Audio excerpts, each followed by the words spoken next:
Millions of Chinese people call this the country's most livable city. So we came to find out what makes it so special. Somehow we found ourselves eating flowers. Let's go.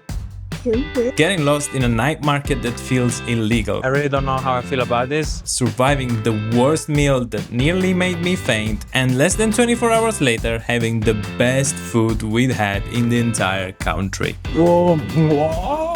So, is the hype around Kunming real? And what's life really like in China's most livable city? Can't believe this place. We're now going through this path with a lake behind us, and it's so lush. Flowers, it feels like summer. It feels like summer already, but we're not in summer. We're recording this in March. There's flowers everywhere. It's super lush. Good weather all year round. Of course, you get this nature overpowering everything. Local people say one day you can experience 4 seasons sometimes. Like nighttime, the temperature would drop to like under 10. Daytime now is probably like 20, 25. Right now it's perfect. Yeah, later on it gets cold and these would be needed. But now I'm like sweating inside. Being the city of flowers, the typical item is a very special cake made with rose petals inside. Yeah. I'm really excited to try.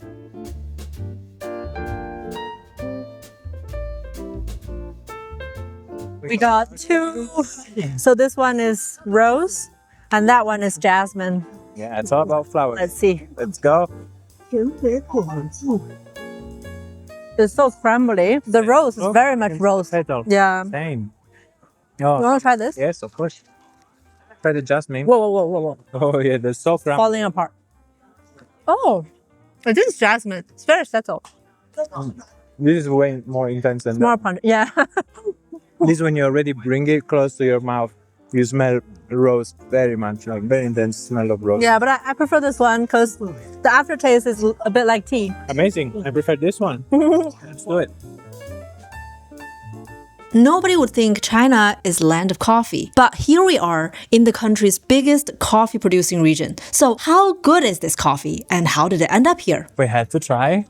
A hand brew coffee with the local beans. Here they produce a lot of Arabica. Usually people like to hand brew, so they roast it lightly. In 1951, there was a German missionary came to Yunnan and he realized the climate here feels like Jamaica. And he brought back some coffee beans and thinking maybe people can grow it.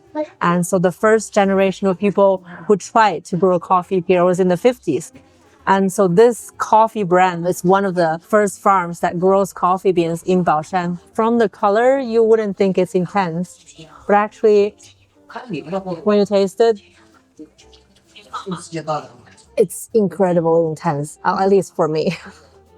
Because the soil is more acidic, the bean naturally comes out a bit more acidic and fruity.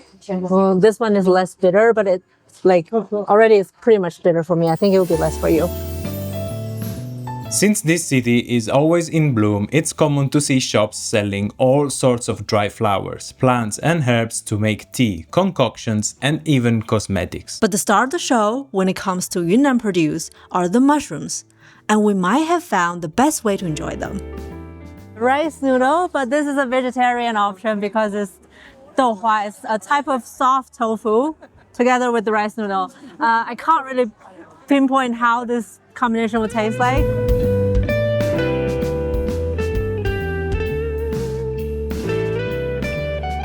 This is the soft tofu that I was talking about. These bunch are marinated mushrooms. They're not spicy. That's why I added a bit chili. And you just mix them. Yeah, because the sauce is at the bottom, always. So just coat them. Yeah.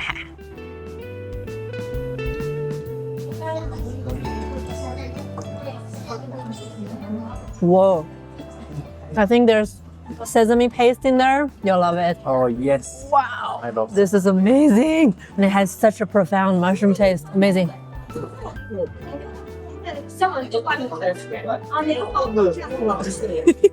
This mushroom is so intense. It's amazing.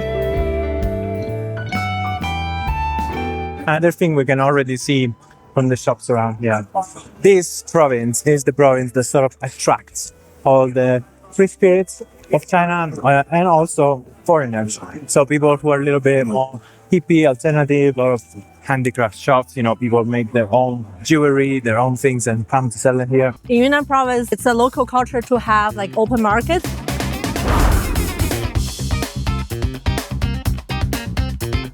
Well, now we just came across this really narrow alley in a district called Culture District. One of the coolest places we've seen in China. There's all these like alternative shops, cocktail bars, coffee bars, and there was a nice independent music store. They had a challenge. It was like, if you can play the guitar, you get a small reward. We did. We got a free guitar pick. This area is really nice. The vibe is amazing. Everyone is so chilled. Really, really loving this place. Look, we've been to many night markets in China, but this one in Kunming really left us speechless. We weren't prepared for what you're about to see. It's all about markets here, and we're now in a section where they're doing mostly pets. It's full of puppies and little kittens, and even some reptiles, some snakes, toads, all sort of lizards that I've never seen in my life. I really don't know how I feel about this. I'm already not so happy when I see animals in zoos. Seeing all those animals in small cages here doesn't make me too happy. Some animals look very exotic. Like, I don't know what that is. Oh, it's a squirrel. This is a very long stretch of mark. Flying things, I don't know what's called. These, it's like the flying squirrel. Oh, they have those flying squirrels. No way. Yeah, I don't know how I feel about this because I don't know in what conditions they're kept. Oh, like people. What do Yeah, because I guess they're scared. Oh, look at this, they're so small. It really doesn't feel good to see animals in cages like that. They're very small cages. It's all about how they're treated when they're not on display, and we don't know that, so we can't really judge. It's how it kind is. of like a booming industry because like young people, they instead of having kids, they'd rather have like pets, mostly cats as companions. So that's an interesting thing. Like you see people here selling cats for pretty cheap price. Yeah, there's a lot of the most sold animals were kittens and cats, because I guess that they are the most in demand, but they have some very weird reptiles I've never seen. This is Kunming, day one. It was a pretty good experience up until now, and tomorrow we will take you to the stone forest.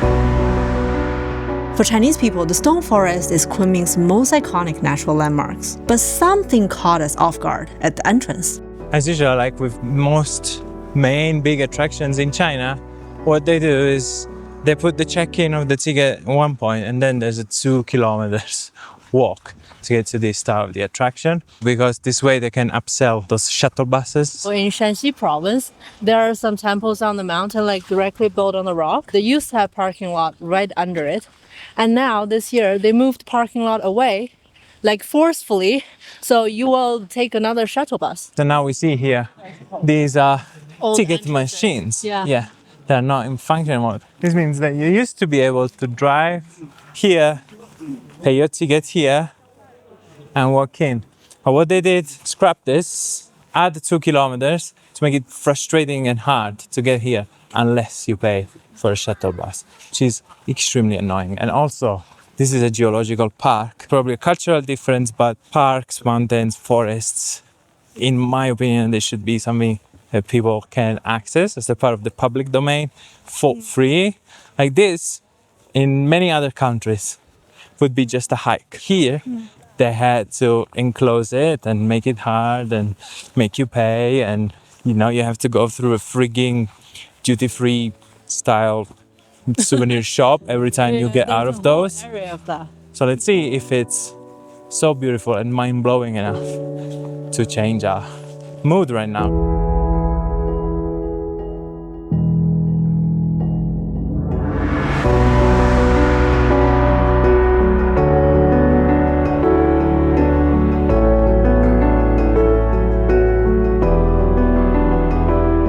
By now you probably understood why it's called a stone forest, because we have all these stone formations that are tall and slim. They look like trees. And this is actually limestone. It's interesting because the way limestone forms is old biological organic matter, so old marine life, those giant sharks and whales that in prehistoric times used to inhabit the abyss gets compressed over a very long process because of pressure and other geological processes. It turns into limestone. So all of this, some of this, it's like fossils of, in a way, of old marine life. Wind and water and rain gave in all these unique shapes. The best way to understand why the nickname Stone Forest is to go to the viewpoint up there.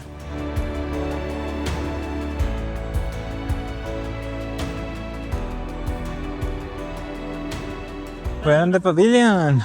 Yeah. This is the most scenic spot, also the most popular. It's full of people right now. It's not as busy as I thought, but it's still busy. You can really see why it's called Stone Forest. And this pavilion was built in Ming Dynasty. A few centuries back, if you squint, you almost see the stones. They look like trees, and you can really appreciate how some are stacked on top of each other.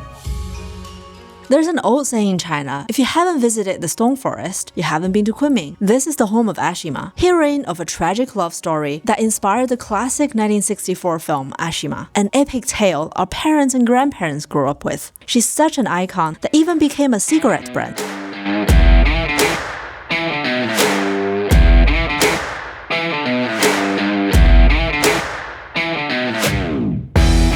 If there's one dish you must try in Kunming, this is it. Soon, we'll also reveal its very romantic origins and how it ended up being the meal I regret having the most in our whole trip. We ordered the thick one. There's also thin ones, but we just like the texture of the thick one. This clay pot is still very hot, and when you stir, like, look, the egg is cooked. Oh, can you see it? It's already cooked. Woo, so hot. Okay, now I'm gonna wait for like 2-3 minutes and everything's gonna be ready. It's cooked very thoroughly. The quail egg is definitely very cooked. The meat as well. The broth is on the saltier side because the noodle has no salt. Nothing else has salt. So this is only the source of the salt. It is a little bit salty. And it has this chicken and mushroom flavor. So don't drink too much. Like, you're probably gonna dehydrate yourself, but it's very tasty.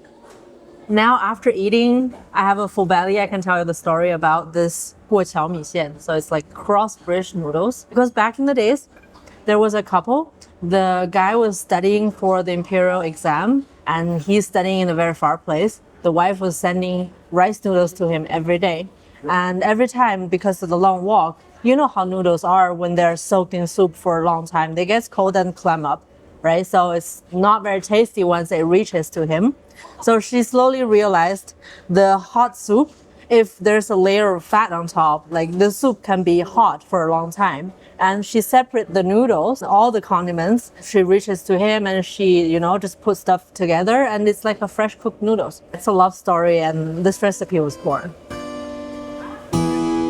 Oh, look at that happy face, enjoying his noodles, completely oblivious of his impending doom. As soon as we made it back to the hotel that night, I started feeling sick.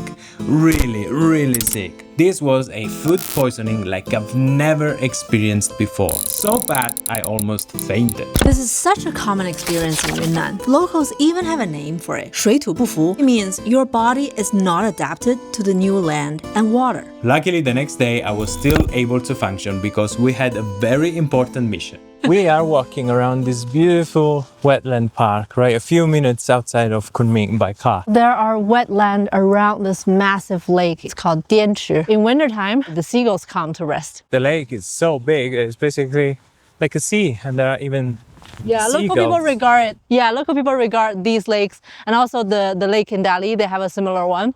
They call them sea. It really feels like we're at sea. It's windy, no? It's super windy. They're all agitated.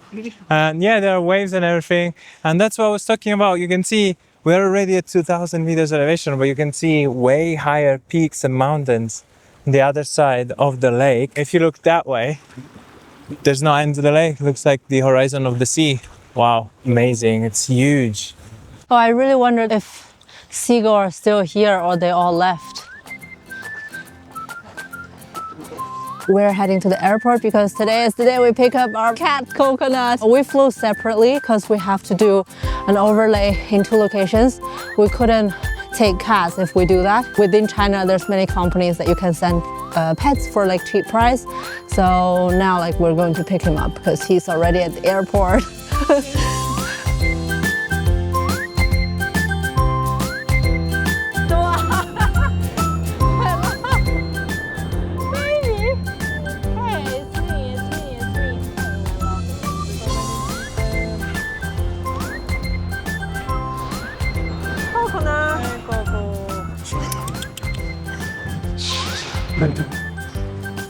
We're here.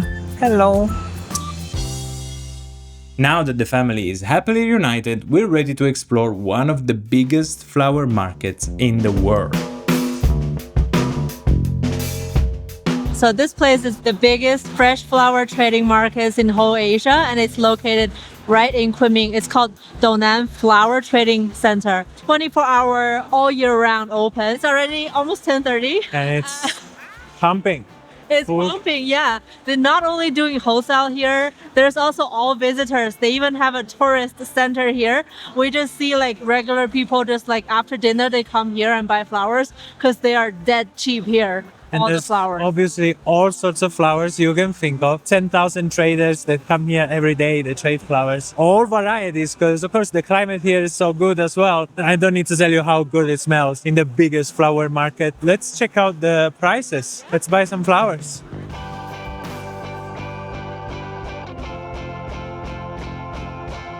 It's called 佛手柑, Buddha's hand, yeah. Because it's like It has a very, very strong aroma. It's like very, citrusy. yeah, it's very citrusy. It's kind of like lemongrass, but almost, I don't know, maybe I'm biased because I heard it's Buddha hand, but almost a incense hint. Yeah, And the sellers told us basically once they bloom, yellowish color. you can keep them in the bedroom for like up to a month, and they will just release this very nice aroma Yeah. in the room, which is like very interesting. I never seen something like this. Never came across this. Really cool. And by the way, there are several floors and several buildings, but I'm really impressed at how massive this is. There's tons of these people with the phone in front of the flowers. They're filming, they're live streaming, they're live on Douyin, the Chinese TikTok, constantly talking to their followers. People place orders, they buy the flower, take commission, ship it, buy and ship it, buy and ship it. There are maybe 15 just in like this small area behind us doing this. This is a very common thing that happens in China. This live streaming culture is very strong. Outside, there's even more sellers and it's even cheaper. Like these were 13 kuai for a bunch of sunflowers and Jasmine. Jasmine. Yeah, they're about to blossom. After what happened with the noodle, I wasn't sure having another huge meal was a great idea. But we had to try this. It was a special occasion and I really wanted this to change my mind. And here at the flower market, we got for dinner this incredible feast. It's just called the peacock feast, and this is like comes from a specific minority.